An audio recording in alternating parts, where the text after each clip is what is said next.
छत्तीसगढ़, मध्य प्रदेश, राजस्थान के साथ साथ तेलंगाना विधानसभा चुनाव को लेकर मायावती ने हुंकार भरना शुरू कर दिया है। जी आप सभी को बता दें कि बीएसपी सुप्रीमो मायावती ने इसी कड़ी में सोमवार को अशोकनगर जिले के मुंगावली पहुंची। उन्होंने खुली जेल के पास मुंगावली सीट से बीएसपी प्रत्याशी मोहन सिंह यादव के समर्थन में जनसभा को संबोधित किया और इस दौरान तमाम विरोधी पार्टियों पर जमकर निशाना साधा। आप सभी को बता दें कि मायावती बड़े लंबे समय के बाद जनता के बीच उतरी। आखिरी बार कर्नाटक विधानसभा चुनाव में ही जनता के बीच उतरी नजर आई थी। तब से सोशल मीडिया की ही राजनीति कर रही हैं। लगातार बैठकर प्रेस कॉन्फ्रेंस तो की, लेकिन अब बड़ी रैली करी है और इस रैली का आह्वान उन्होंने कांग्रेस के खिलाफ किया। दरअसल मायावती ने कहा कि अन्य सभी विरोधी पार्टियों के साम दाम दंड भेद आदि हटकंडों से लोगों को सावधान रहना है। खासकर उनके द्वारा जारी किए गए हवाई प्रलोभन भरे घोषणा पत्रों में तो बिल्कुल भी नहीं आना। ये पार्टियां सत्ता में आने के बाद इन्हें भूल जाती हैं। इसी कारण अब तो इन पर से जनता का विश्वास ही उठ गया है। बता दें कि मध्य प्रदेश में 230 विधानसभा सीटें हैं, जिसमें मायावती की बसपा को उम्मीद है कि उनको ज़्यादा से ज़्यादा सीटें मिलेंगी और वह किंग मेकर की भूमिका में आ जाएगी। मायावती ने आगे कहा कि यही वजह है कि हमारी पार्टी किसी भी चुनाव में अपना घोषणा पत्र जारी नहीं करती। वैसे भी हमारी पार्टी कहने में कम, काम करके दिखाने में ज़्यादा विश्वास रखती है। अर्थात पार्टी जो कहती है वह करके दिखाती है। उत्तर प्रदेश में यह हमने करके भी दिखाया है। मेरा यही कहना है कि प्रदेश के हित के लिए बीएसपी की सरकार बनाना बहुत जरूरी है। वोट वाले दिन अपने सभी काम छोड़कर वोट डाल अवश्य जाए।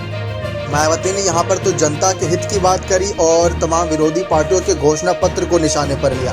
अब वो यही नहीं रुकी, उन्होंने आगे जातीय जनगणना की बात कांग्रेस के खिलाफ करना शुरू कर दिया। मायावती ने कहा कि चुनाव प्रचार के दौरान कांग्रेस के बड़े नेता कहते हैं कि अति पिछड़े वर्ग को पूरा लाभ दिलाने के लिए जातीय जनगणना होनी चाहिए।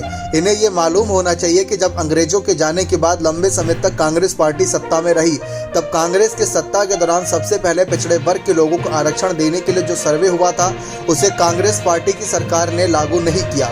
मायावती ने कहा कि मंडल कमीशन की रिपोर्ट को भी कांग्रेस सरकार ने लागू नहीं किया।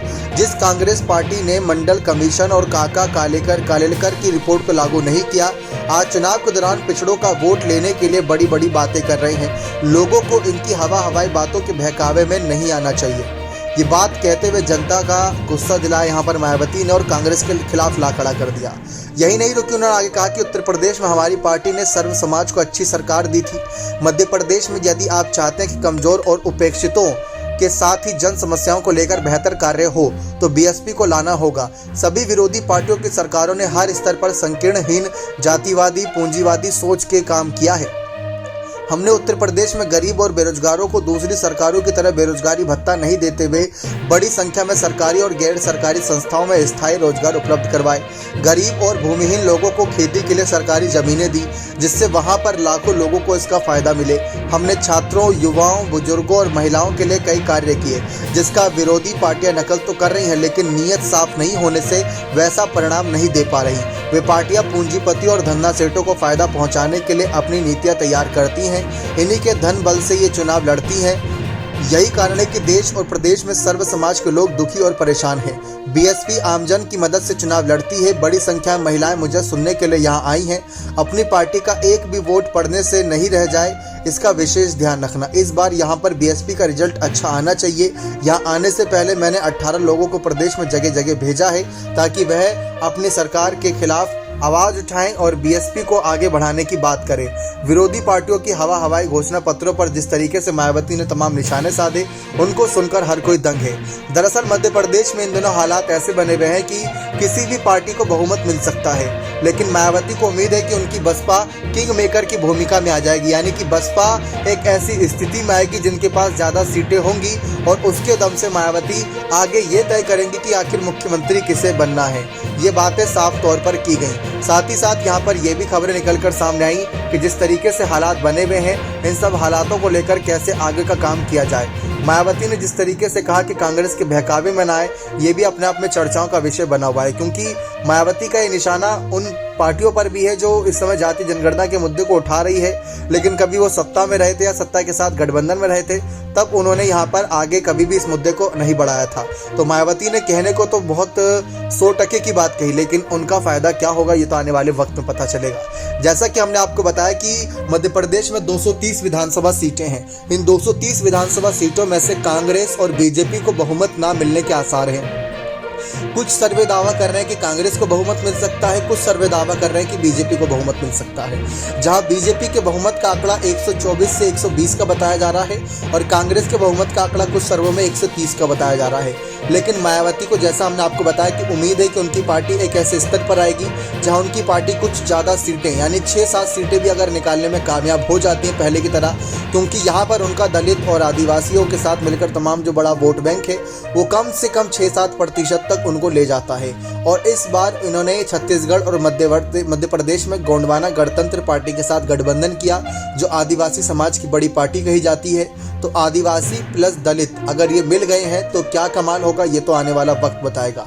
और इस बार मायावती की पार्टी ने यह भी फैसला किया है कि अगर किसी भी सूरत में गठबंधन की नौबत आती है तो वह अपने विधायकों को इस बार भारी समर्थन देने के लिए नहीं कहेंगी, बल्कि उन्हीं विधायकों को आगे मंत्री बनाने के लिए उस पार्टी से आग्रह करती नजर आएंगी, या यूँ कहेंगे कि हमारे जब विधायक मंत्री बनेंगे तभी हम आपके साथ गठबंधन करेंगे। यानी मायावती ने अब भारी समर्थन देना बंद कर दिया है। अब जो भी होगा आंतरिक तौर पर गठबंधन होगा और अपने विधायकों को मंत्री बनाया जाएगा।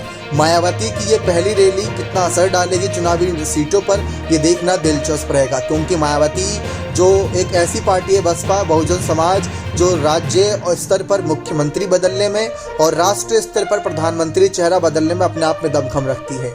ये पार्टी किंग नहीं बन सकती, या क्यों नहीं बन सकती, लेकिन ये पार्टी किंग मेकर जरूर बन सकती है। यानी कि ये मुख्यमंत्री बनाती है, प्रधानमंत्री बनाती है। इनके समर्थन से कई राज्यों के मुख्यमंत्री बने हैं, कई राज्यों के देशों के प्रधानमंत्रियों को आने जाने में बहुत सफलता मिली है। तो वो एक बड़ा बदलाव कहीं ना कहीं मायावती अपने दमखम में रखती हैं। तो इन्हीं हालात के चलते कैसे बसपा के आगे के हालात बदलेंगे, इस पर भी सबकी नजरें रहने वाली हैं।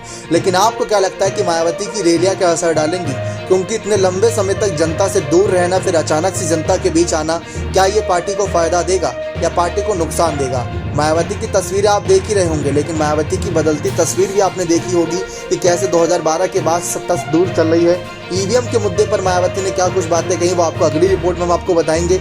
लेकिन मध्य प्रदेश में मायावती ने हुंकार भर दी है। अब कमलनाथ के ऊपर निशाना साधा है, कांग्रेस पर निशाना साधा है, जबकि राज्य में सरकार बीजेपी की है। इसी बात का आकलन लगाया जा रहा था कि मायावती जब रैली करने आएंगी तो किस पर हमलावर होंगी, क्योंकि कांग्रेस, समाजवादी पार्टी और कुछ पार्टियां ये कहती रही हैं कि बसपा तो बीजेपी की बी पार्टी है।